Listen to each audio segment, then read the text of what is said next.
Have they been gone? Yes. Worth? No. Are we ready? Yeah. Okay. Just come. Stand for the pledge of allegiance. I Pledge allegiance to the flag of the United States of America and to the republic for which it stands, one nation, under God, indivisible, with liberty and justice for all. Roll call, please. Ridenhour, Here. Osborne, Here. Latari. Here. Jones. Here. Euler. Here. City council minutes, motion to approve regular city council meeting minutes dated June 8th, 2026. Motion to approve as presented? Ridenhour, Yes. Osborne. Yes. Latari. Yes. Jones. Yes. Euler. Yes, Thank you. thank you. Adoption of agenda. Motion to adopt agenda as presented. Ridenhour, Yes. Osborne, Yes. Latari. Yes. Jones. Yes. Euler. Yes. Thanks for your patience. We were seeing all the new vehicles the city's got, so they're fantastic. And then the fire department's not far behind, right, Mike? So- Maybe a little bit of Maybe a little bit further behind, but Okay. on their way. All right. 5.1, presentation on the Warrensburg Freedom Festival July 4th celebration presented by Mayor Bruce Euler. But I've also asked Councilman Ridenhour to just talk about it with us together. You're on the committee, and we just want to think that the Freedom Festival Committee in Warrensburg's amazing. It's all volunteers. There's no profit in it. Food trucks, and I can go down the list: Parks Department, Public Works, Police Department, Fire Department. Everybody's so been involved with it, and I want to thank. We're having it on July 4th this year, 4th of July, which is great. But most cities around here are not having it on 4th of July. And the problem was they didn't have licensed ATF shooters of the fireworks.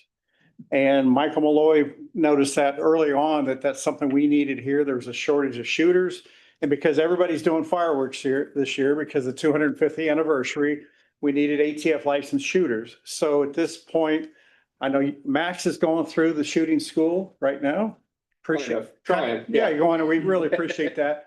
Tony, you're going through you plan on going through the shooting school. I have to do my third shoot and then I have to do the school. Yeah. They've already done it, you know. But it's just fantastic. Michael Malloy, and I don't know who else. Do you know who else? One of his employees actually went through the shooting Oh, right. school and Michael? got approved last week. Okay. And And we're very fortunate to have this come back. We haven't had fireworks in Warrensburg for several years, so I'm excited to see it come back to same area it was before, over at Grover Park Baptist, over by the hospital. A lot of great things we got going. It's a full day. Parks and Rec actually kicks it off Friday night with the pickleball tournament, and then Saturday, pretty much events from 8 a.m. until 10:30 p.m. So very excited to have that event come back to Warrensburg and have a really good fireworks show. I think it's going to be impressive. it's going to be an incredible day for Warrensburg and families just to get out and see the Freedom Festival that day. So we know there's a patriotic bike ride downtown that morning, another bike ride with the Spirit Trail Committee, Sally Ash, David Peerbolt working on that. There's a golf tournament we now know out at Sandstone that afternoon. There's also a longer bike ride, a historic bike ride. They've set up with QR codes to ride around town and take a picture of the QR code. And it'll tell you about that site in Warrensburg.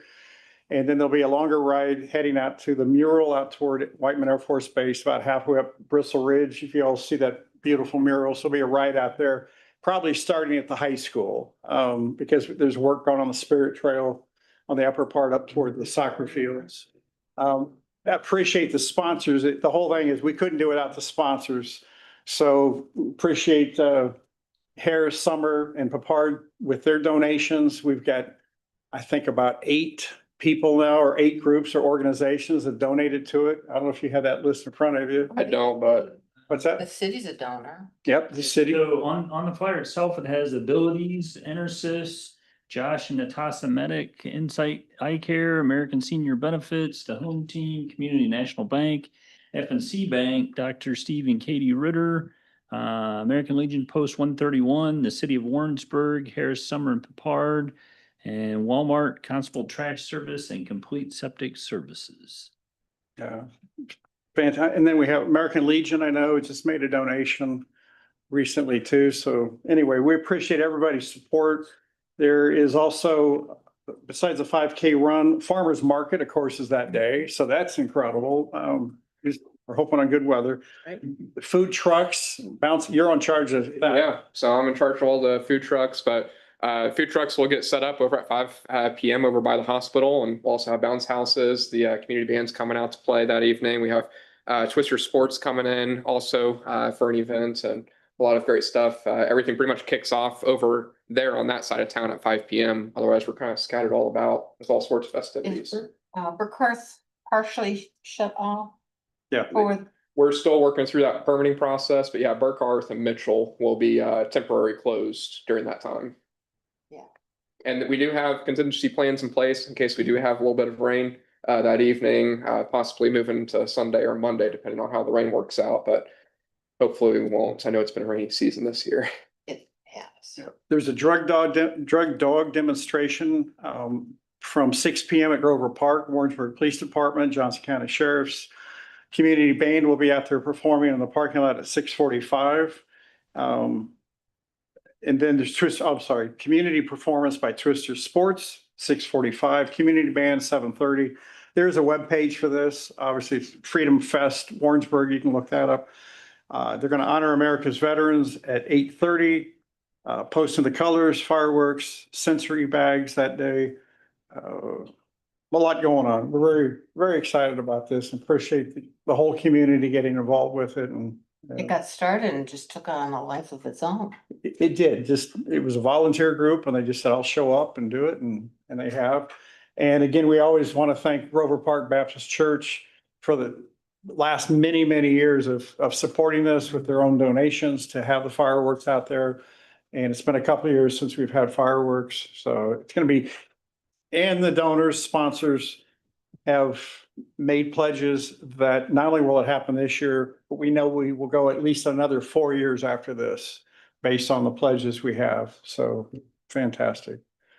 I don't know if you have anything else you want to, we just wanted to get that out though, because we're getting close and appreciate everybody's help on it. Very exciting. Nothing else? No, well, that's perfect. Thank you. No, thank you. Thanks for volunteering to get your license too. It's very important.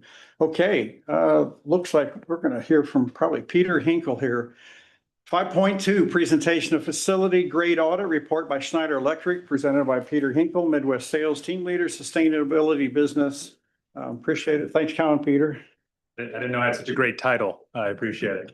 I didn't know you did either, but I'll give a little bit of introduction. I'm sure you all know, as part of our budgeting last year, we tried to take a comprehensive approach, try to inventory everything we know about our CIP. Some of what you saw outside before the meeting is our plan starting to come into fruition. One of the items that was difficult for staff to really get our arms around and get into the plan or have specificity in the plan was our facilities. And so Schneider, we entered into an agreement with them for an investment grade audit. They've been doing that. This is kind of the culmination of that. So Peter has been working closely with staff in terms of what they're seeing in the buildings. We've had conversations about what options we might have, and their plan gives us a lot more focus on how to address some of the building and equipment items that we knew we didn't have in the schedule previously. So I'm sure you'll have questions. It's riveting for me, but you may have questions. It's pretty complex in some respects. So I'll turn it over to Peter. Thank you, Mike, and thank you guys for having me out, council. Appreciate it. I'll try not to be too long-winded, but if you have any questions, feel free to stop me, throw your hands up, give me a stop sign, whatever it takes. But before I get going, I really kind of just want to thank a few of the people who have been involved in this from the city side, because we come in here with a blank slate trying to understand the challenges that they deal with on an everyday basis, starting with Mike and Phil, but also Brian and the maintenance staff have done a really great job of kind of opening up and giving us, the look behind the curtains, so to speak. When you have a lot of pieces of equipment that you're having to maintain, not everyone is the same and not everyone is as challenging or as easy or as difficult to work on or as trouble-free. They're all kind of like snowflakes. And so it's really nice to have good staff who we've been working with on the city side. And then on the Parks and Rec side, I know I've got my two buddies back here, Chris and Tony. Appreciate them kind of coming out. Not sure if you're here to support me or just to be here and listen to the next agenda item, but either way, I'll take it as support. But their staff has been awesome as well. You've got some great people here within the city, and our team really appreciates that because it makes our life that much easier as we try to dive into and try to understand what the challenges are. I don't know who's got the clicker. Thank you. I got the clicker. So just to kind of recap, Mike mentioned kind of when we started this whole process, just to summarize this slide, I think the easiest way that I can is we want to improve the efficiency of your buildings and of your infrastructure. We want to create better operational scenarios to where those buildings are operating the way that they're supposed to. And then when it comes to just what we're trying to do from a community perspective, we want the community to feel like these buildings are theirs and that they're getting everything that, from a city perspective, that they can out of them. And we're really kind of leaning that towards more the Parks and Rec sides of those facilities, but making it inviting for people to want to come into Grover Park with better lighting, making it more comfortable in City Hall when folks come into those spaces and use those services, or even in this building, which we'll kind of get to some ideas that we have there in terms of how do you make council, how do you make municipal court something that's more functional and make this building maybe more inhabitable is a great way to say it, but functional is certainly, I think, the right path. And we kind of look at what your goals are. We really try to hit on those in each of the scope items, but also in the overall process. And hopefully as we go through this, you'll kind of hear that echo throughout. So where are we in the process? Just to give you kind of a quick update. If you remember, we did a solar project back in September. That is generally complete. I'll give you the quick update there in just a second. But we started about that exact same time developing and starting the plans for the investment grade audit. Since then, we've probably had a half dozen meetings with Mike and Phil and Brian and the rest of the staff here within the city. Same thing on the Parks and Rec side, just trying to understand all the nuances of what do they want to get out of these sites? What do they want to get out of these buildings? What's today's use, but also what's maybe the future use? It's not just about replacing a unit and hoping it's going to last you 20 years. If there's plans or there's changes or there's ways that you want to use a building that's more effective, having that knowledge and having that conversation with staff has been really helpful. And we're in that kind of phase 2-ish, kind of into that subcontractor construction kind of financing phase. And in fact, Mike and I shared some emails today trying to get some folks from a financing side to kind of have different conversations with us and engage on some of the options that are available to the city. And we'll be working that as we kind of finish up our design and development over the next couple of months. Really with the end goal of this project being bringing back this, what we call phase 2, since we've kind of already done phase 1 with the solar side, this focus on infrastructure here in the August timeframe. So either the first or second meeting, depending on how it falls. And the goal for that is honestly, we want to get a little bit of construction done in the wintertime because some of the units that we're looking to replace from a mechanical perspective, those will be centered on where it'll be better for us to do it when we have a heating load needed as opposed to 95 and humid. You can imagine the fun times that will be for some folks in certain parts of the city in terms of dealing with it in the summer for replacement. So kind of trying to plan ahead and also trying to make the construction a little bit easier on everybody throughout the city as well. So the other big piece of this is kind of what Mike alluded to in terms of the capital planning. I think he probably gets more geeked out about it than any other city manager I've met, but that's a good thing. But it's really all about, hey, where are we at from an assets perspective? One of the things that we've brought to Phil and to Brian and their team and to Mike as well is even a capital asset planning tool. We're trying to figure out the number of assets, but it's basically like an online platform that we have and Schneider has actually created internally, and that we've been working with a host of both private and public companies. But it essentially captures every single asset that you have that you want to track. It'll track work orders. It'll track all the data. It'll start to tell you when that piece of equipment needs to be replaced, the cost of replacement. So it kind of ties into what Mike's really been focused on. And so when you see this here and kind of the list, and you'll see it's not the greatest of visuals if you're far away and hard of seeing, but the blue line represents the units that you have currently. The red is the ones that were being proposed to replace. You'll see there's one. It's a fan coil unit. It's something that will last forever. It runs very little, so it's not in need of replacement at this time. Replace it as it fails or when it fails. But the rest of them are large heating and cooling type elements, rooftops, packaged equipment, some split systems. But really what we wanted to capture was where are we and where do we need to replace today versus what can last a few years. So you also see those years 11, 12, and 13. You have several units that are not quite at that age that we'd say it's a useful life type of a replacement. And also talking with Brian and Phil, these units haven't had a whole lot of trouble. Maybe that's changed in the last few days, but at the time that this all put together, it kind of stayed true. So we've even worked with Mike to kind of give some suggestions within the 25-year financial model that's been built out to say, hey, in about 2030, 2029, that timeframe, you're going to have to start thinking about replacing 2 or 3 of these units and just start preparing for it. You know, get yourself back on that track from a preventative instead of an emergency type of a situation for replacement of large equipment. It also helps obviously with budgets and trying to work through that. Any questions kind of on that first dive before I dive into scopes or kind of the phases? I think one takeaway worth noting is that far left set of data is pre-2001. So those are 25 years old or older HVAC units. And that was my question. How many of those are there? Of the The pre-2001? yeah. There's 9 that you have in place, 8 of which will be replaced.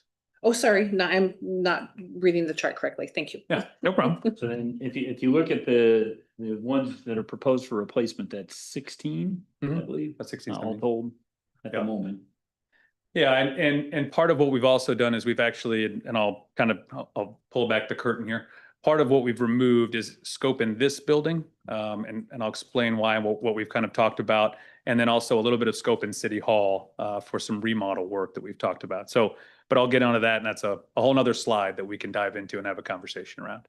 But you know, I think this does paint a good picture. You're not doing terrible. Like, I'll be honest, I've been in many of these meetings where there is a lot of blue and a lot of red, and there's a lot of catching up to do. You guys are actually doing a great job, and really your staff over the years, I think, has done a pretty good job of really trying to maintain with the funds that they have available. That's always the hardest part. You know, when I talk to people about infrastructure, what's the easiest thing to cut? It's a piece of equipment, because guess what? It's running. It's comfortable in there today, even though it's 23, 24, 25 years old, and you've spent $10,000 every year just keeping it going. But let's just keep it going one more year rather than replace. You know, a lot of these units that we saw, I think, were in need of replacement. And so we're definitely in need of replacement. And a few of those ones that are kind of leaking into that, 15 to 20 year term, they've got a little bit of life left. Let's get what we can out of them, and let's just plan for replacement, which is what the process has been working with Mike and staff. So what's your proposal in terms of replacement? Is this a 3-year process to get all? Nope. So our construction timeframe, let's say we sign a contract in August. It'll take us about 12 weeks or so, 8 to 12 weeks, spend a piece of equipment to actually show up on site, which is why we're kind of looking towards the end of the year, beginning of really next, as long as it's cold, to replace some of these pieces of equipment. And then it's about on mechanical, it's about an 8 to 9 month timeframe. Overall, the project from beginning to end will take about 12 to 16 months. There'll be 12 months of really construction, and then there's going to be the commissioning and punch list type items that we'll work through with Phil and staff, just to make sure that things are where they need to be. So the proposal is to replace all of these that are redlined here. Correct. And then we would go on a rolling schedule moving forward. Exactly. Kind of think of it like you're playing catch up. You know, you haven't changed the oil in your car for a while. You're at 12,000 miles, getting a little hairy. Let's get it done, and let's have that plan for every 5 or 7,500 if you're me and you cheat. But 7,500 or so to get kind of on that track. And really the units that you're kind of seeing in the next few years, they're not the really big, high tonnage type units. There's some of the smaller units.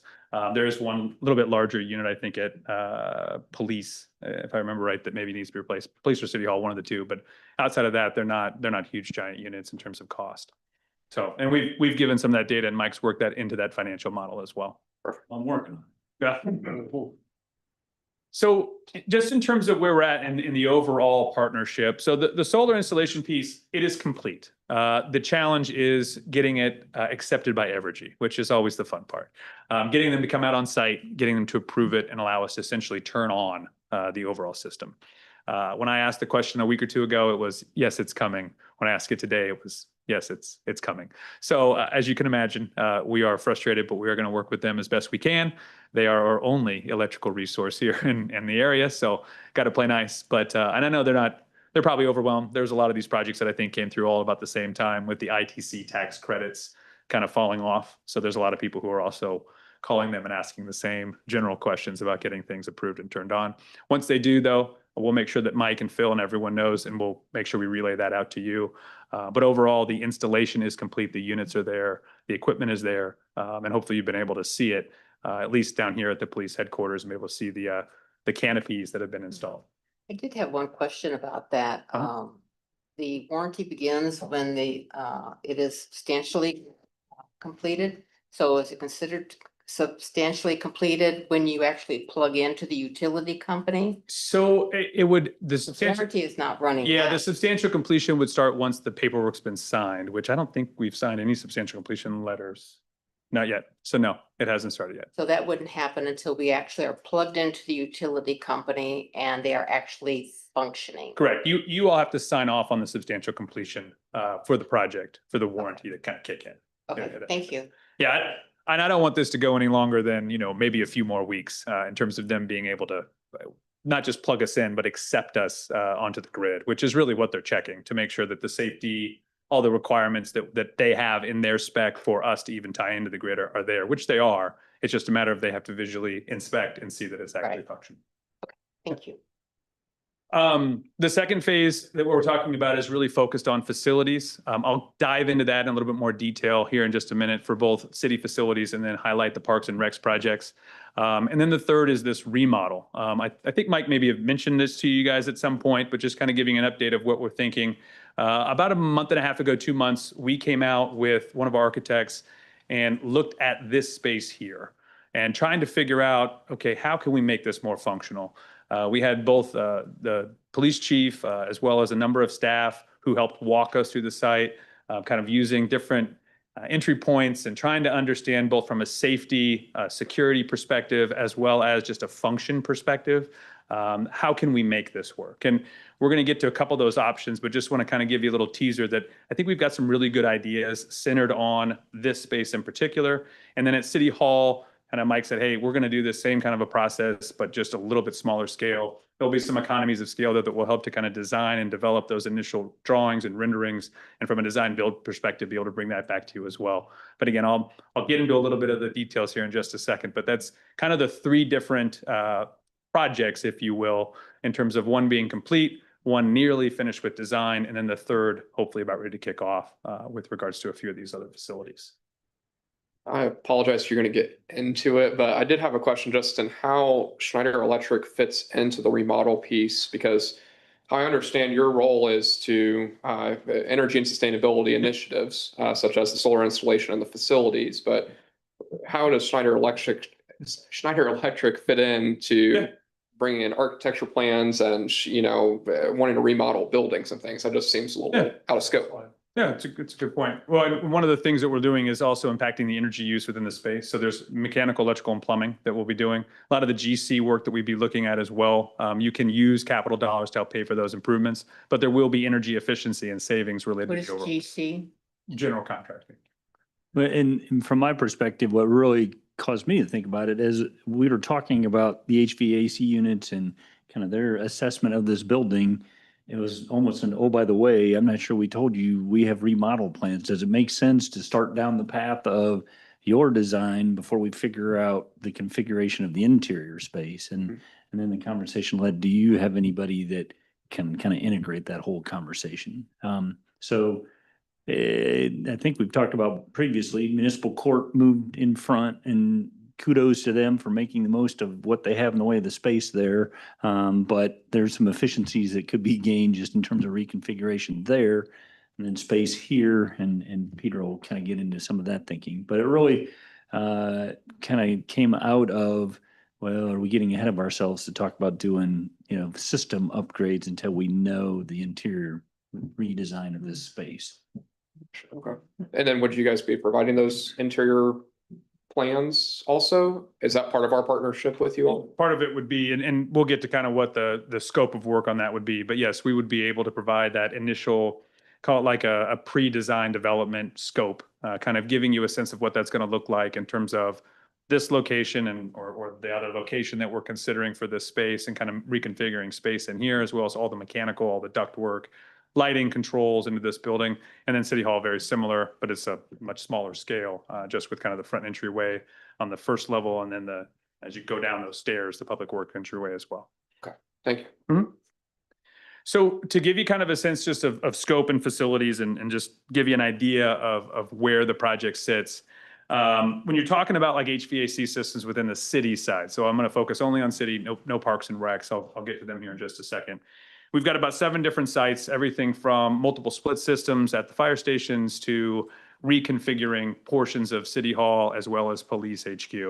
And really the end goal is obviously to save and become more energy efficient. But in a lot of cases, it's also to become more comfortable in these spaces. If you've been in a few different areas within a few of these buildings, the temperatures will vary slightly. By slightly, I mean 5-10 degrees sometimes, depending on where you're at. And if you're walking through a nice sunny hallway, or if you're in a corridor that's cold and not as inviting. But really, when we look at that, we want to find a way, and what we've designed and developed with each one of these solutions is not just looking at it from the energy efficiency side, but also ensuring that we're keeping that comfort as well, mainly for staff, as well as those who are visiting the spaces. And I'll actually kind of give you more of a detailed one here with what we're thinking about over at City Hall and what we considered here in just a second. The building automation system, so this is really tying everything together. You know, right now you've got a lot of disparate systems, meaning that you've got multiple types of building control. Some of them are like the wall stats that you see there on site. Some of them are simply kind of interconnected controllers that really have no front end. You know, they might have been something at one point, but over time, maybe they've just been left alone, forgotten, whatever the situation might be. But right now, you know, you really don't have something that can allow his staff from a maintenance perspective to log on, see the controls, see the temperatures, understand what the problems may or may not be, or just check to make sure that everything's perfect. And over the last 2 or 3 months, we've had a little bit of kind of training, but also just kind of hey, let us show you what this system looks like. As we get into the construction, part of what our job will be is to really work with Phil, work with Brian and the staff here within the city to make sure that those folks who need the knowledge, who need the understanding of how the systems work, have that and are ready to be able to handle the system as well, but also be able to have kind of an opportunity to shift and to move things around as needed. I'm sorry, you're shaking your head back here like, I don't know if it's going to be me, but we'll make step up to the plate. But you know, the building automation system is also one of those things that we can now start to implement a lot of schedules, night setbacks. So when no one's in the space, we don't need it to be 70 degrees. Let's make it so that it's a comfortable, it's not hurting anything inside the building, but let's set that back to save money and to save energy. Part of also on the building automation side will be to commission a lot of these buildings, which even the wall stats, you're not going to really get much of a commissioning effort. But when we think about it, when we start to do what we call tab work, which is test air and balancing. So when air comes out of even one of these diffusers, we want to make sure that the right amount of air is coming out. And we can close off certain spaces so it's dispersed better, so it's more comfortable, but it's also energy efficient in that it's going to the direction of the space that needs to have that airflow. And that's true for every building that we touch with either mechanical or building automation systems that are installed. Lighting is really just converting a lot of this over to LED. You've done a good job in some buildings and you've kind of got 0 in others. I mean, it's just one of those things. Some of it was just as things failed, we were going for replacement. Other ones, it looked like you had done a little bit more of a focused effort, but this is to clean up the remaining that's out there and to be able to replace all of those lighting to LED and really capture savings within the system itself. Water, again, another example of just trying to capture and reduce, become more sustainable. And be able to use less water. And then I mentioned the capital asset planning tool. It's not something we have included in the price now, but in terms of something we're working on with Phil is to really identify what that might look like and the benefits and value for his team.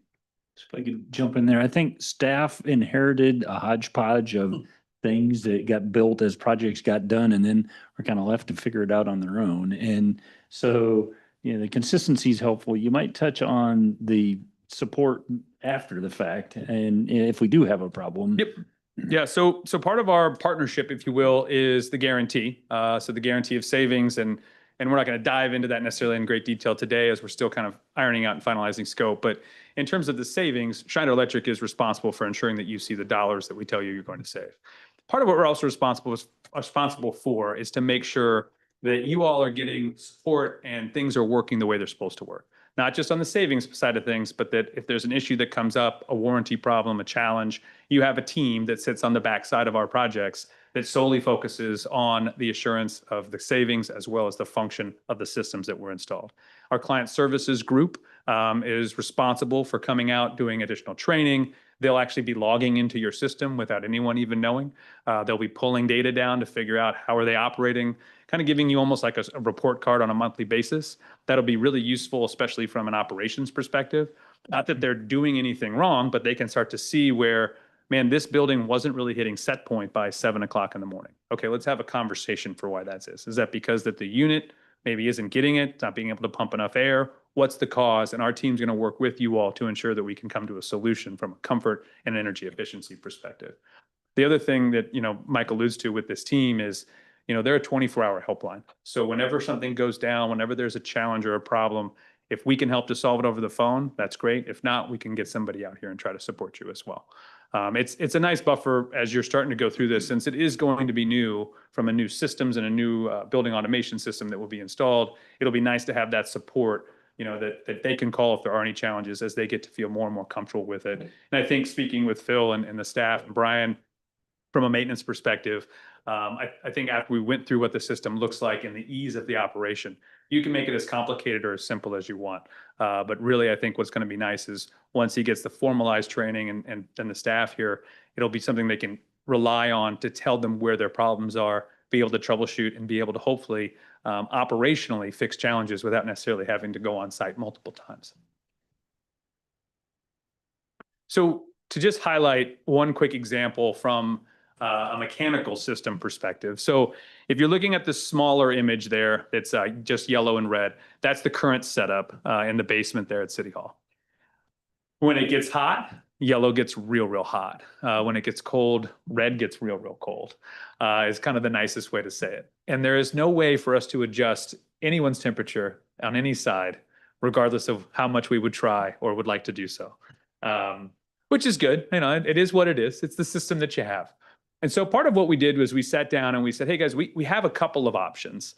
We met with Phil and Brian and a couple others and said, okay, here's kind of what we're thinking. We've got options to look at what's called a variable air volume box, which is what you had over at police previously.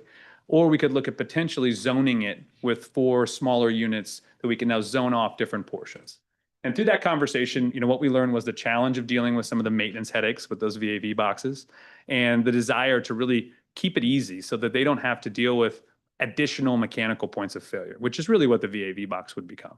And so looking at it from this perspective, we went back and designed a 4-unit system instead of 2 that you currently have to allow for additional zoning so that now green and red and purple and blue will each be able to have a little bit more comfort control.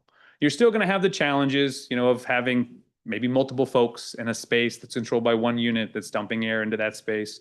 But really, it starts to kind of narrow that down because of how they started to zone it out. If you'll look, we kind of tried to get the east, the west, the north, the south, kind of all the elevations and all the directions paired up as best we could with the limited amount of space and the jump work and modifications that we'll be able to make down there. But I think it's really going to be something that's going to help out quite a bit down in the basement to ensure that people are comfortable and people feel like, they want to be there to work instead of being hot or cold. But that's just really one of the examples. We've done similar kind of approaches with the police headquarters as well as other buildings in terms of modifications, but just wanted to highlight that one since, City Hall is probably the most prevalent building. And this one's probably the biggest challenge in terms of trying to solve the comfort problem here as well. So each rooftop unit is for a zone. Yeah, each unit will basically have its own zone. And then there'll be a controller. And we still haven't decided just number of offices if we want to. There's ways you can do it. We can put a thermostat in the office where it averages out all 3, or we just use 1. It's something that we'll hammer out here over the next month or so. But really trying to figure out just what is needed in those spaces. And the real important thing here will be about commissioning, because regardless of where the controller goes, somebody who's, and I know it's kind of hard to see, but you can kind of see the lines that are running from the units. Somebody that's closer to that duct run is going to have a lot more CFM pumped into that space. And it's going to rob, and CFM is just airflow that's coming through, but it's going to rob the person who's at the end of that duct line. So we want to make sure that if we can, I don't want to stuffy it up in the front, but I want to make it so that they're dropping the right amount of air into each space so that the person at the very end isn't squeezed and isn't starved of either hot or cold air, depending upon the season. And so that's what our team will come back in once the systems are installed and commission all of these buildings in that way so that it's comfortable, but it's also efficient in terms of what we're trying to provide. So in terms of scope and kind of where things currently sit, you'll kind of see the building automation scope, the general buildings on mechanical, lighting, and water conservation. And the total comes to right around $2.3 million with a few extra numbers here and there. But this is still in our estimate phase. So we haven't gone to any kind of hard bid or haven't really gotten even equipment bids outside of just asking for some floated numbers. So what we'll do over the next month is we're going to work with those equipment providers, give them the actual specs for the size, the tonnage, if you will, of that equipment, start to figure out final pieces of, like if you look at this area here, kind of start to figure out some final adjustments that we're going to have to make in terms of the narrow hallways and getting additional ductwork put in. But that'll really kind of wash out here over the month. We think we're in about plus or minus 10%. I'm hoping we're at a plus 10 and comes down by 10, but I don't make the prices, so I apologize. But kind of the goal here is really to be able to provide a project that, again, provides both energy efficiency, comfort, sustainability, and then also starts to look at and identify, ways for making these improvements. So you're not stuck with a large capital rock, if you will, in terms of needs that you have across the city.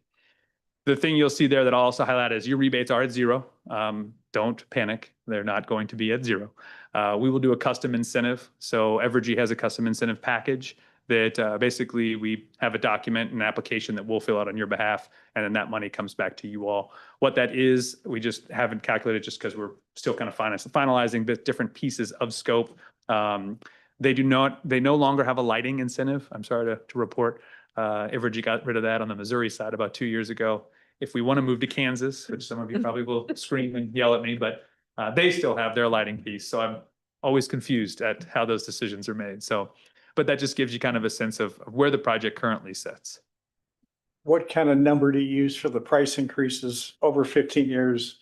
Are you still around 3%? We use 3% for that one. I know we used 4 and 5 as kind of the solar process, but we just have left it at 3% and tried to be conservative here as well. O&M is operation and maintenance. Correct. Okay, just want to make sure I had that right. Yeah, and O&M is typically a calculation. So like on lighting, it's getting rid of ballast. On mechanical, it's trying to identify, different costs that you're not going to have to incur. But again, trying to be as conservative as we can there. Really, what this comes down to is you have a lot of capital needs wrapped into energy efficiency and savings. So trying to balance those out as well over the long term. And then the other piece I'll bring up just on this slide is we have engaged with Piper Sandler. I know I sent you a text about giving me a response. I'm not going to call you out here at the city council meeting, but we will get that figured out. Hopefully in the next couple of weeks, we'll have that conversation. You guys have worked with them in the past, I believe, for some different projects. So he's going to be able to present to us some options that we have in terms of financing and what that would look like so that we can then bring that back as well at the same time with council. And we'll work with Mike and make sure he has all the information he needs in terms of capital versus financing and what the different debt options might look like, and that we can present on that as well. Are you looking at pretty standard HVAC systems or air filtration for indoor air pollutants or something? Or? No, it's pretty standard stuff. I mean, you don't have a great deal of outside air coming into a lot of these spaces. Not that they're completely closed off. It's just some of the systems are so old that they're not really functioning in that capacity. So fixing that will be probably the most important. We've kind of gotten away from doing the UV, cleaning stuff. We're doing that at KCMO only because it was a requirement. If you'd want us to look into it, we could look into it. I'll be kind of honest. It adds another complexity of maintenance. Those bulbs last about a year and then you get to pay for them all over again. And it's nice and it keeps the coils clean and it keeps, particles from flowing into space, but it also adds some significant operational expense in the long run. I see Phil shaking his head, so we'll probably pass on that. I know it has been a concern in our community recently, elsewhere in the city of radon, and I wasn't sure if that was a piece that we could, if a piece of discussion that could be included in this. Yeah, I has not approached or crossed my bench in terms of what we would be looking at in terms of radon, in terms of the mechanical systems. But I can ask my team if we've considered anything or if there's any issues or challenges there. It's probably not much, but you can just do the machines aren't cheap. I mean, aren't very expensive. Using there's no level requirement on that. I talked to Dr. Ritter about this, and It was kind of interesting. People are going up in arms. It's just about getting airflow and not much else you can do about it. But you do have tests for the equipment that is not very expensive. I'll be blunt. The only thing I know about radon is I have a plastic tube that comes up from my basement and there's a little bubble that it's pink. And if it ever goes flat, I'm supposed to freak out. So that's Yeah, that works. that's the only thing my wife's ever told me about it. And I was like, that sounds like a plan, sweetheart.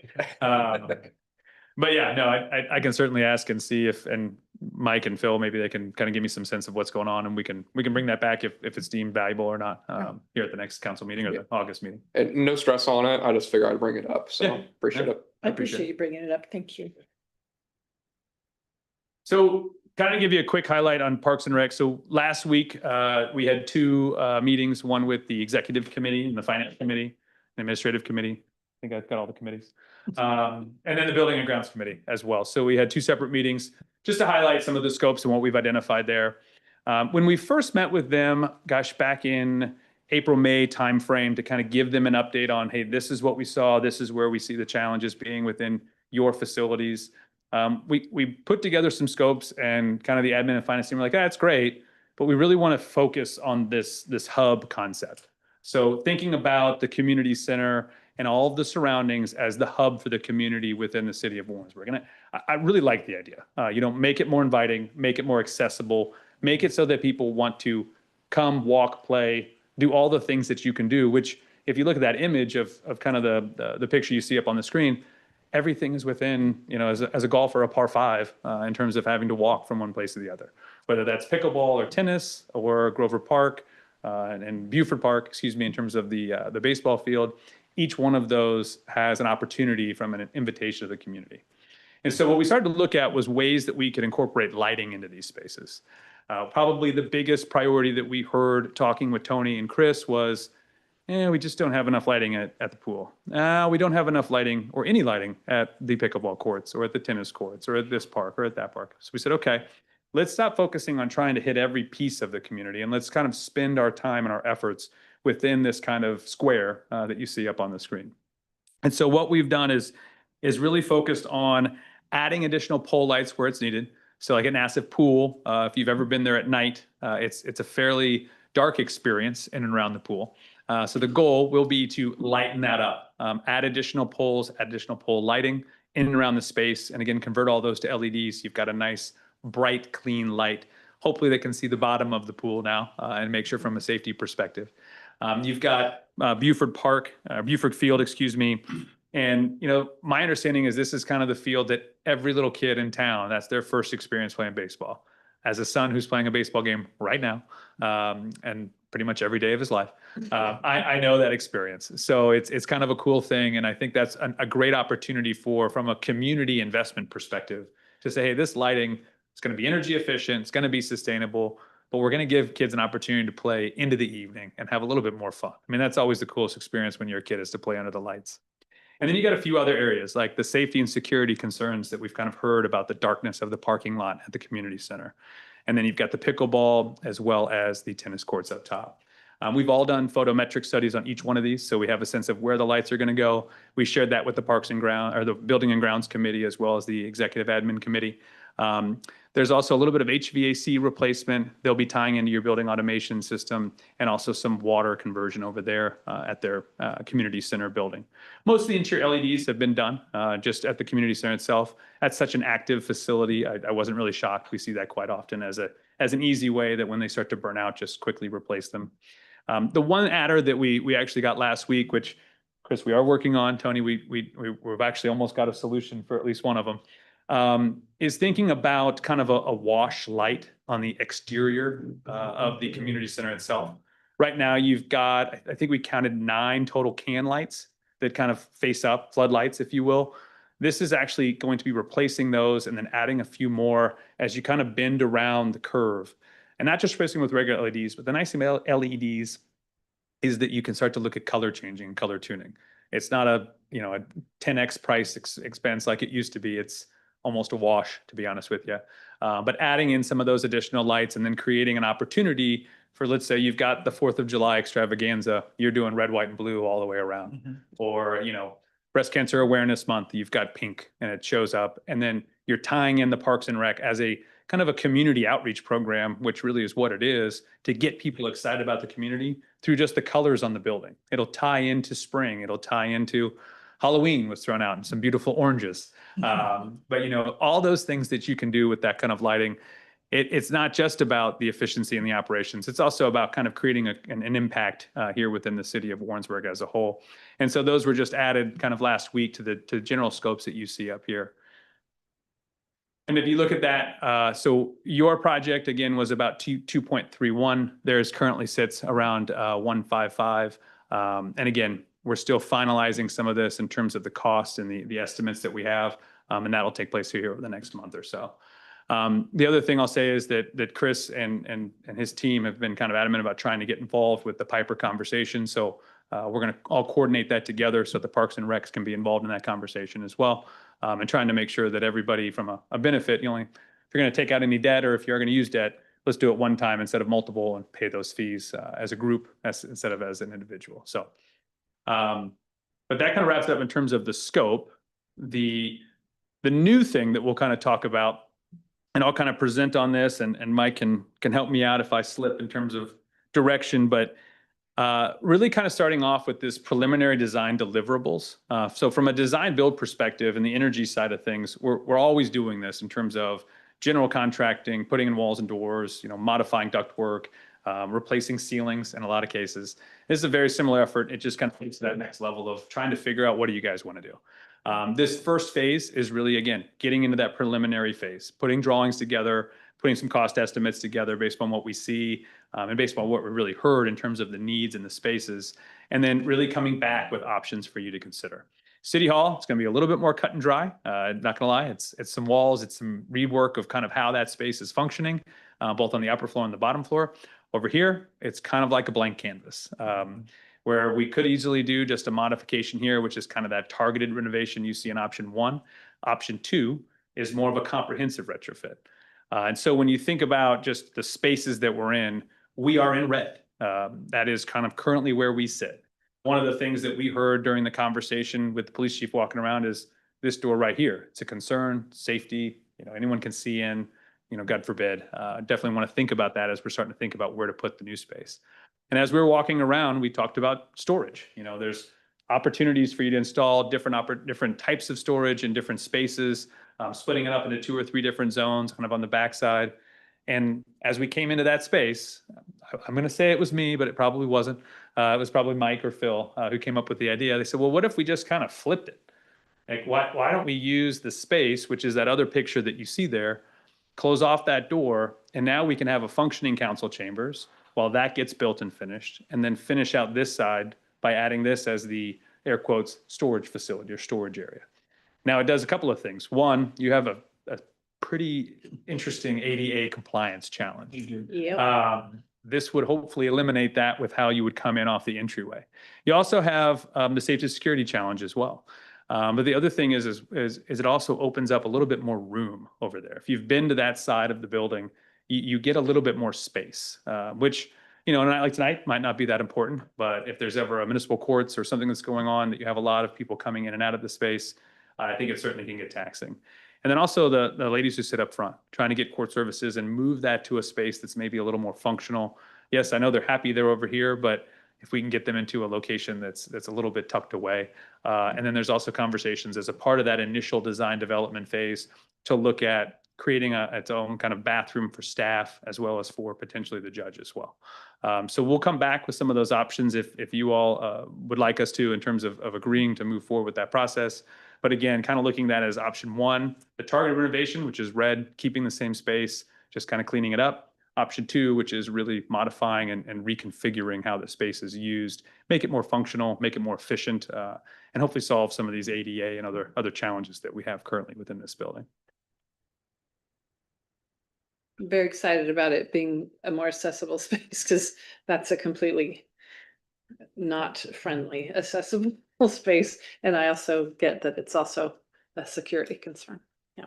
Yeah, and it's not very self-evident, but municipal court has a lot of storage needs that they have a little bit of storage, just they inherited the configuration that as it sits. the storage on the other side of the wall is already being used by HR and other purposes. We've got some, so it just creates an opportunity to reconfigure access where municipal court can have it all part of their workspace and then move the other storage around in a way that's supportive of all that. So. Yeah. And Adam may be able to speak to it better than I, but I do know we have, court days that are very full. And then, we've had on occasion instances where we're, at standing room only, opportunity to have a little bit bigger space. In my mind, also an opportunity to have a conference room where if you have closed session, we don't have to go across the street and down the stairs. That would be great. Somewhere for a court judge, prosecutor to take a break, that they're have some privacy, able to get to the bathroom without having to go through the public, line up with the public possibly. Yeah, I think a lot of good things could come from it. And again, this initial, it's about $18,000 for both spaces to get kind of the preliminary design. There's about 9 and 9 in total of what we were looking at. That'll take about 45 days or so. So kind of thinking in the same timeline, sometime August, September, we think, depending on when you all would approve that, we'd be able to move forward with that process and bring back some ideas. It's the ideation kind of phase for this third project that we might be looking at with you all. Any questions on any of it before I kind of get in just the timeline and kind of the final steps here? As far as the remodel goes, I agree for all the points that we've made so far that we do. At least I'm interested in moving over to that other space. I am a little concerned though about the from the outside, what this would look like. We've potentially taken a door out or, just blacking it out. And then this is just a big storage room right on a pretty important street that we have downtown.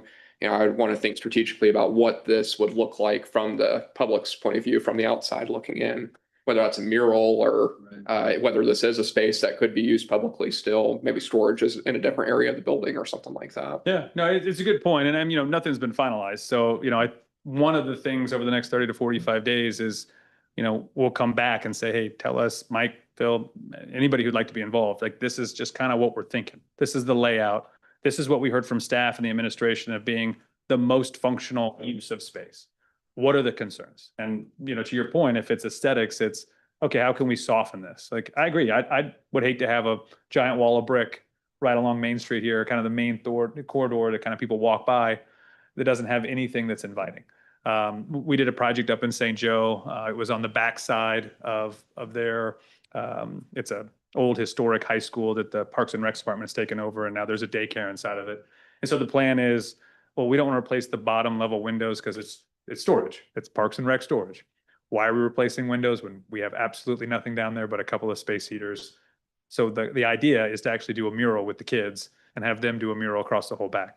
So it's a great idea, and I think it can be done. It's just a matter of working out function first, and then we can kind of work in the core of making it appeasing or appealing to folks who want to see it.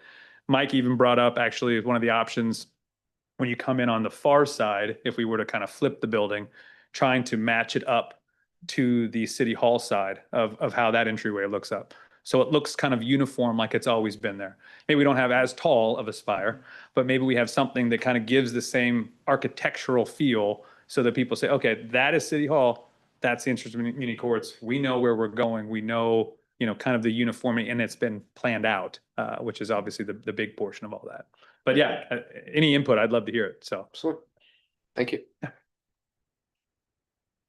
So to kind of give you the quick timeline, and then I will get out of your hair, and just so you know, it is my 42nd birthday today, everybody. Hey. So if I get out of here by 8 o'clock, my kids might be awake, and maybe they did buy me a gift, but if they're watching, I have my serious No stuff. place you'd rather be than here, though. I told Phil I'd rather be here than anywhere else, so it's all good. If it was my 40th, you probably wouldn't see me here, but it's 42, and honestly, my family doesn't even probably remember, but no, they love me. So kind of give you a sense, today we kind of went through the review of the scopes. We've got several additional follow-up meetings that we'll be having with Parks and Rec. That should say July technically, but Parks and Rec here over the next few weeks, as well as the city, both encompassing scope and funding and financing options. And then we'll be working to kind of get towards the end of July and be able to present back to administration and staff, make sure that they've got their blessing before we would come back to you all at one of the 2 August meetings for approval on the construction.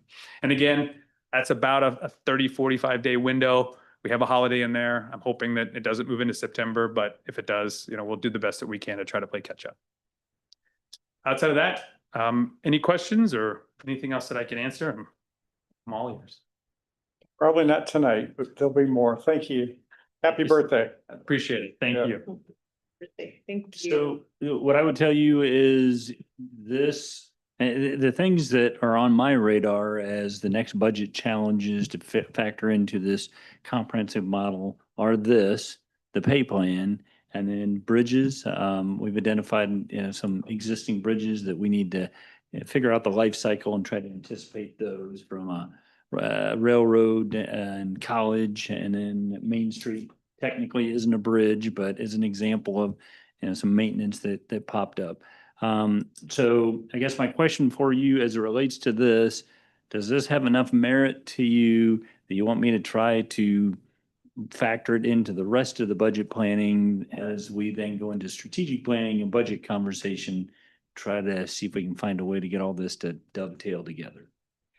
Or you could tell me, we need to defer maintenance and start with this item and we'll. I think we should look into it, and it's gonna have to happen, so maybe we start now and see how it works out, but Will it be in sections though, where not all worked in, where it could be Right. this part, and this part, where it's pieces that could Over be multiple years. you over mean? multiple years, because the dollar figure is huge, and if we do that dollar figure and put it over the 25 years or however many years, there's other things that have been that aren't even, that we've talked about, that we wanted on our capital improvement plan, that are like a wish list, they're not even on there yet. And for this to jump ahead of the Right. things that we've been waiting for, Yep. That's I'm not real comfortable with that. understood. That's trying to counter all of that. So one of the slides that Peter had, the ones that are pre-2001, and then it has a number of them in those out years. This then helps me start slotting all that into that schedule to see whether we can kind of move things around, keep things balanced and build this into the plan. If that makes sense. I think it's really important for us not to be kicking the can down the road. It seems like that's happened I think it happens in every municipality, so. Somewhat by necessity, and so the more we can put our arms around the big picture and plan for it and not, give something else priority, not realizing that we forced ourselves into deferring the maintenance item, the better. So if it's acceptable to you, this is all tracking, trying to sync it up with budget, and between now and strategic planning sessions with you, I'll try to work with staff to see how we can get this incorporated. Are there other specific things you were thinking of in the plan? Because I admit I haven't looked at that probably in a few months. So were there other budget priorities that you're thinking that should take priority over Well, this? I found this, but I couldn't find the list, the wish list in what I have at the house. I couldn't Gotcha. find the list of things that didn't make it into the budget. But I Right. know there are things. Yeah. We had a list about that didn't make it into Yeah. the budget. We But I get couldn't find that a piece of handful paper. that we set aside in the general fund reserve category that didn't get calendared. So yeah, we can go over it. Some of those we did fund in this year's budget, but others are just kind of hanging out there. So. So that could be As an part of the, example, there's, I did quite a bit of it actually. Concrete work at the stations, but, yeah, possibility of additional buildings, things like that. So. Oh, but like a potential, a new fire station at some point down the road. So if you could go ahead, I think, and work this into the discussions next month, we go through the budget, then we can start to look at it to see Yeah. when it could fit in, whether it slides back a year or something, but Yep. be a good idea to get going on it. And Between staff Yep. and our financial advisors, we'll see how we can try to fit it in. Thank you. thanks. Peter, go on home, buddy. Yeah, We're happy done. birthday. Okay. Anything else on that? No. Item 6, mayoral appointments. Motion to approve mayoral appointments as follows. Reappoint Jody Joliffe as a member for the Warrensburg Convention and Visitors Bureau for a first 3-year term through June 2029. And appoint Brandy Wormsley as a member for the Warrensburg Convention and Visitors Bureau for the first 3-year term through June 2029. Move to approve the mayoral appointments as presented. Sorry. That's okay. Wait. Breidenhour, Yes. Osborne, Yes. Latari. Yes. Jones. Yes. Euler. Yes. Thank you. Appearances to the council not listed on the agenda.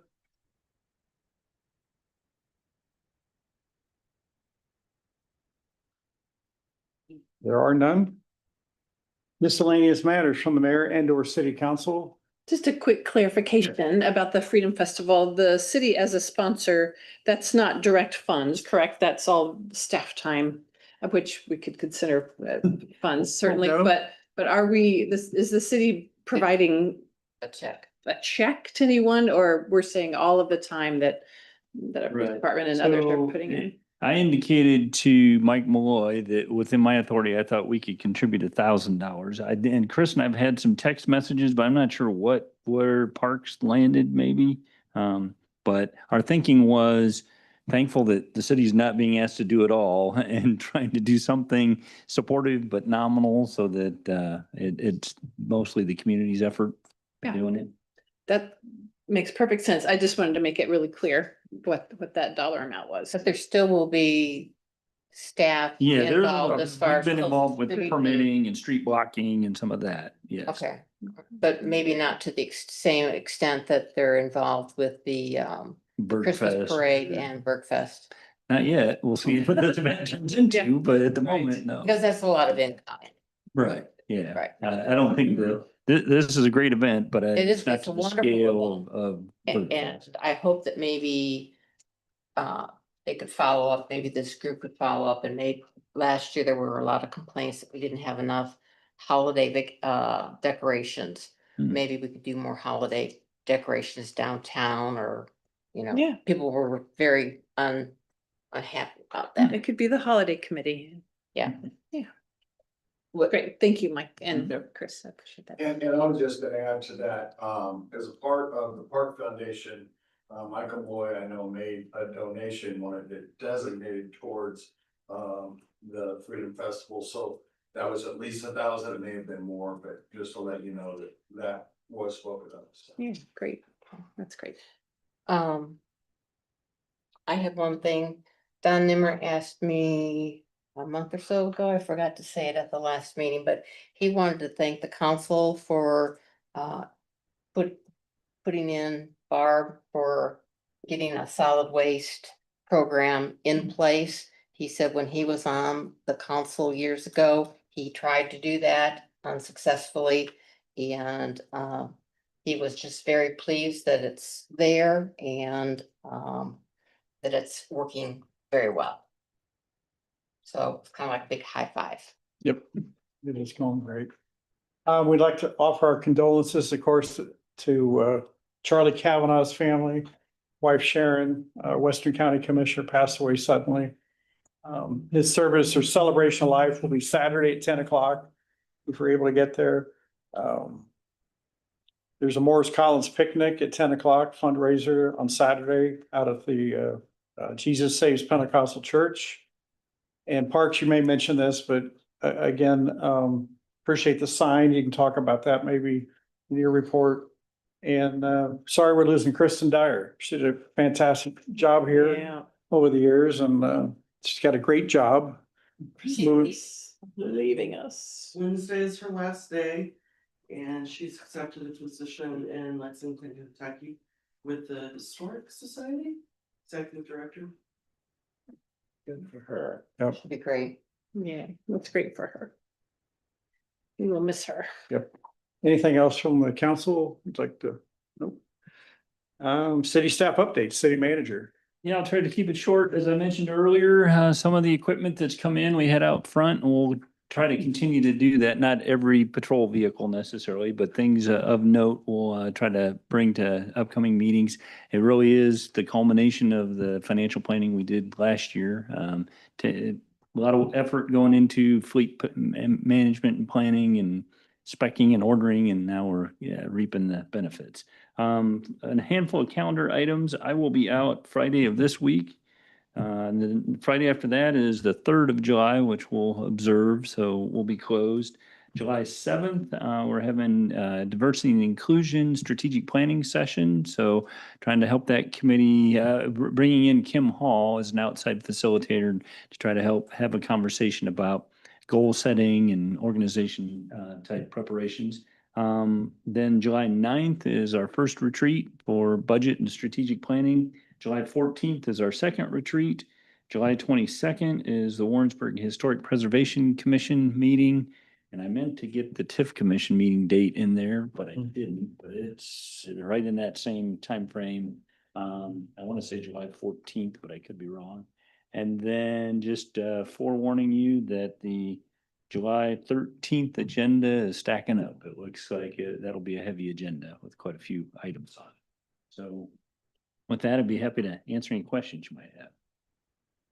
Maybe a public works item, but have we heard anything back on build grant yet? Haven't heard a thing. Uh-huh. Not only have I haven't proactively gone out and tried to search it, but I haven't seen any announcements for others, and certainly haven't heard anything in terms of our application. I didn't hear what he The said. bill grant for the 50 highway exchange. Yeah. Public Works did reach out to the Bills grant and they have not made decisions yet. It should be said beginning of July, but they're a little late. So most state things take a little bit. June or July? First, they said June. Now- But And now they're the second saying- time they said July. They're saying July, okay. All right, keep your fingers We'll crossed. see. And TIF commission is the 14th. They meet once a year. We like those meetings. Anything else, Mike? Not for me. Okay. Community development? Oh, city clerk, actually, Admin services. administrative services department. I jumped to the wrong page. Sorry, Jessica. Oh, all right, see? Okay. City clerk. I have no report tonight. Thank you. I'm going to have a slight report. Couple projects that were in your budget that are moving forward. We have had the kickoff meeting with our consultant H3 Studio from St. Louis.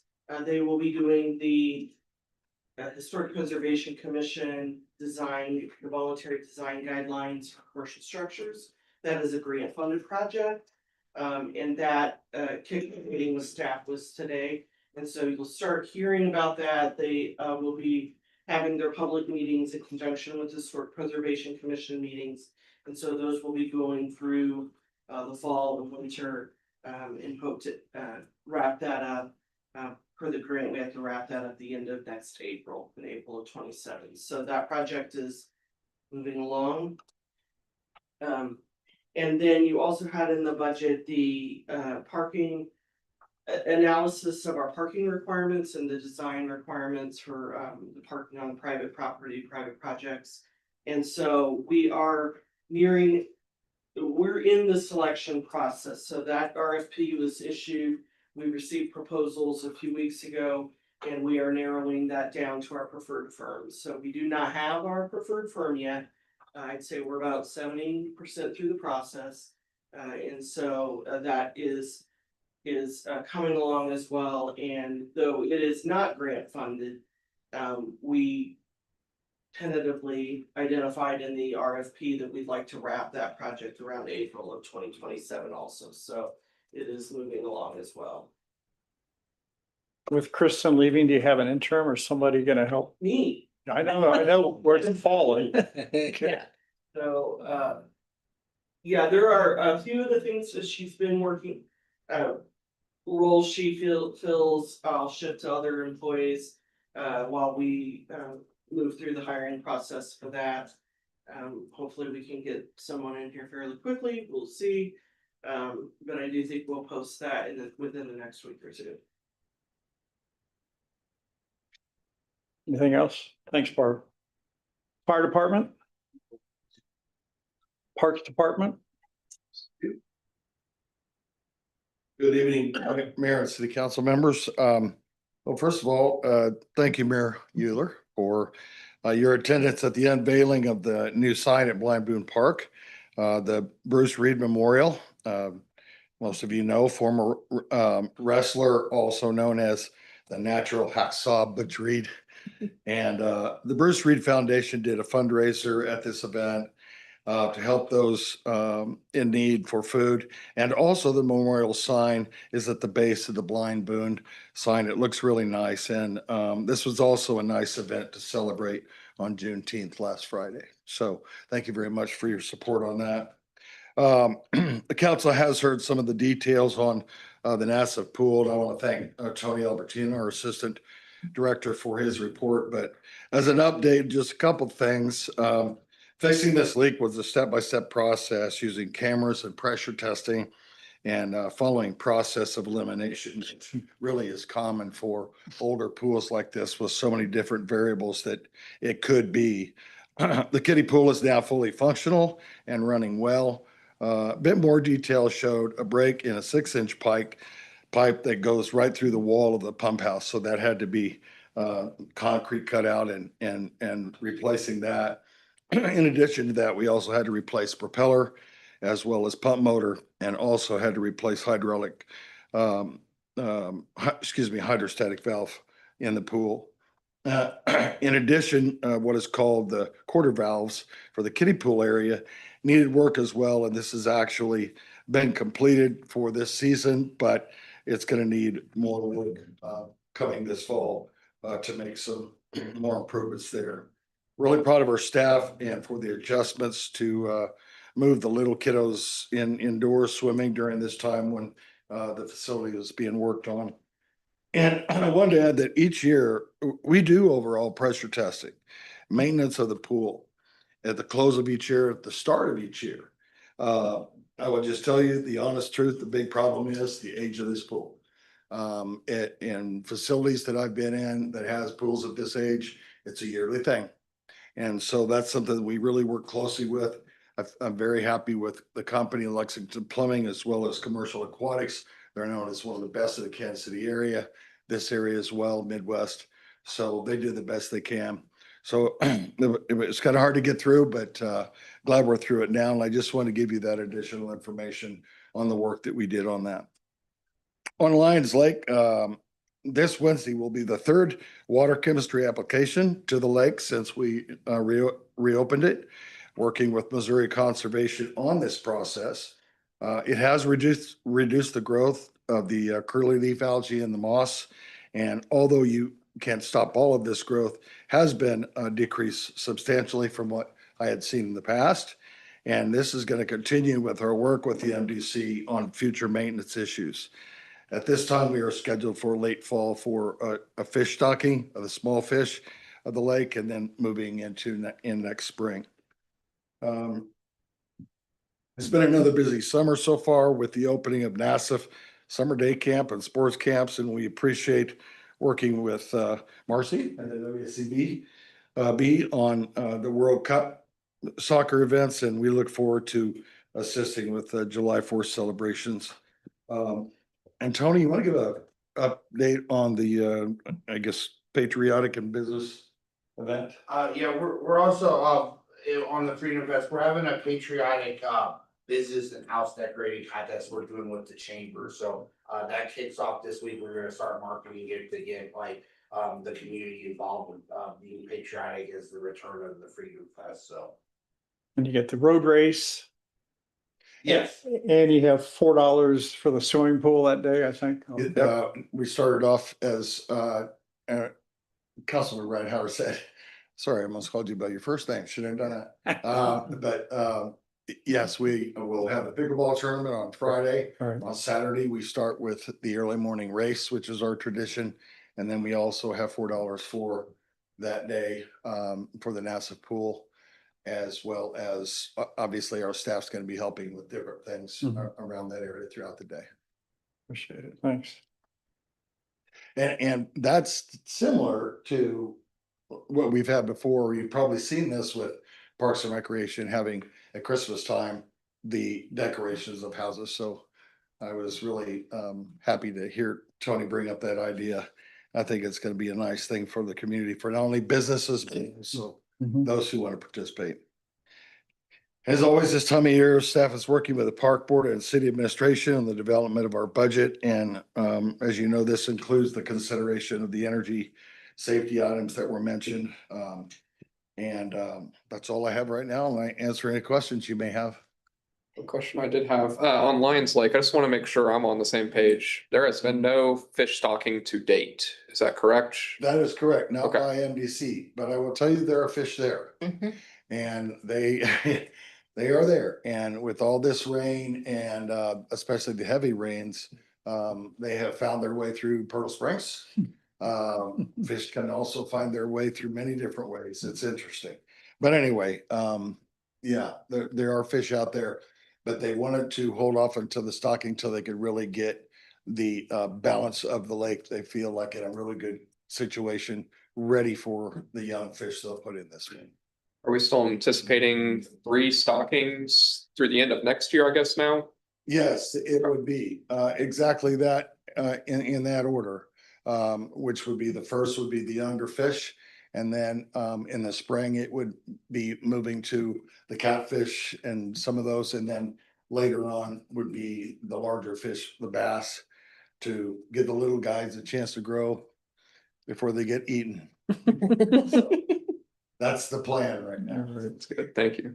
And Chris, you're mentioning about the age of the swimming pool. Are you preparing us for the potential of that being replaced at some point in the not too distant future? As a concept of a plan? Honestly, it has absolutely been discussed in our building and grounds committee meetings. It's one of the many things that we look at capital improvements. Honestly, just like this conversation we had in regards to the energy and the things that we're looking at. There's all sorts of things that I think the word was used, kick the can down the road, and we realize that's not something that we can do. The good thing is that we have taken incremental steps, and the things that we've replaced, we're keeping track of that, because we know last year we had to improve a major line to the main pool, and now we've got another line going to the kiddie pool. I don't want another one to the wave pool. I mean, not the wave, The river. circular. Yeah. Yeah, and so, but yeah, it is something that we're limited on our capital improvements each year because of what we have coming out of operations.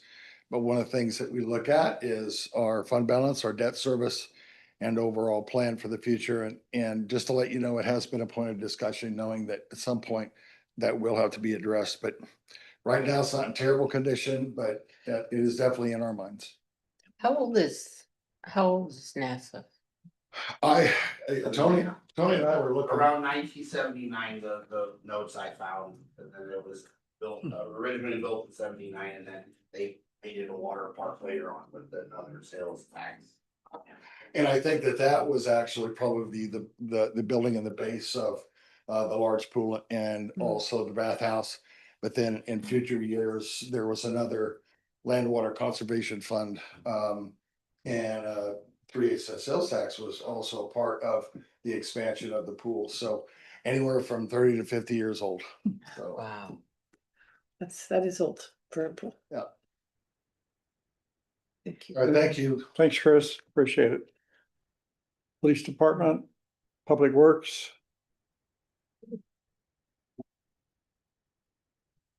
So SS4A modification, basically extension of time was approved. So we'll start hearing more about SS4A projects again. EC grant is on the intended use. So that one's hot and heavy. We're again working with Burns and McDonald's to get that, RFB proposed so that we get a contractor in here and get it started. So hopefully in the near future, I'm not sure when, McGuire will be. For what project was that? Sorry? That's the EC grant, the emerging Contaminants. Gotcha. Gotcha. Thank you. McGuire. Sidewalk pro is still going on. You'll see lots of work over there. Really, that's still the curb project going over on College, and then the sidewalk's going to be starting hopefully soon. With all this rain, it keeps getting delayed. Just like the mill and overlay is getting delayed. We are working in the cul-de-sacs, Streck and that area still getting the base replaced so that whenever we come in, mill and overlay, we'll get that done. We have a storm line or stormwater line on Fox Run that we're going to be, the contractors will be replacing. It's the bottom of the pipes rotted out. We gotta get that fixed. The painting crew's been out painting areas around town, so we'll see them. Enterprise lift station should be starting with contractors working in that area, getting that prep so that we can get that sewer main. Main Street, the engineers have been selected, so we'll get that started. It's still gonna be months until there's any actual digging there, but we gotta get the engineering design and going there. So And that's a culvert, not a bridge. it's very good. Thank you. And Had the to look it solar up. project, like Peter said, we're still waiting on the participation or mission to operate from Evergy. And there's some paperwork that's being bounced back and forth. Once we get that all signed, and hopefully next week, but it might be the following week. So any questions? Do you know when the restriping of the downtown crosswalks might be in the schedule? I do not, I have not looked at the schedule. Okay. I will Couple- mention it to the street department and see if I can prod them Yeah, along. a couple of people have asked me, and since I've been asked, I've noticed more Yes. that, wow, they really are. needed. Last year, due to some employment up to, or someone left us, Change, yes, turnover, Change. yeah. that area was missed, so Yeah. I'll make sure that it gets done this year. Oh, that'd be great. Thank you. Thanks, Phil. Warrensburg Convention and Visitors Bureau. Okay.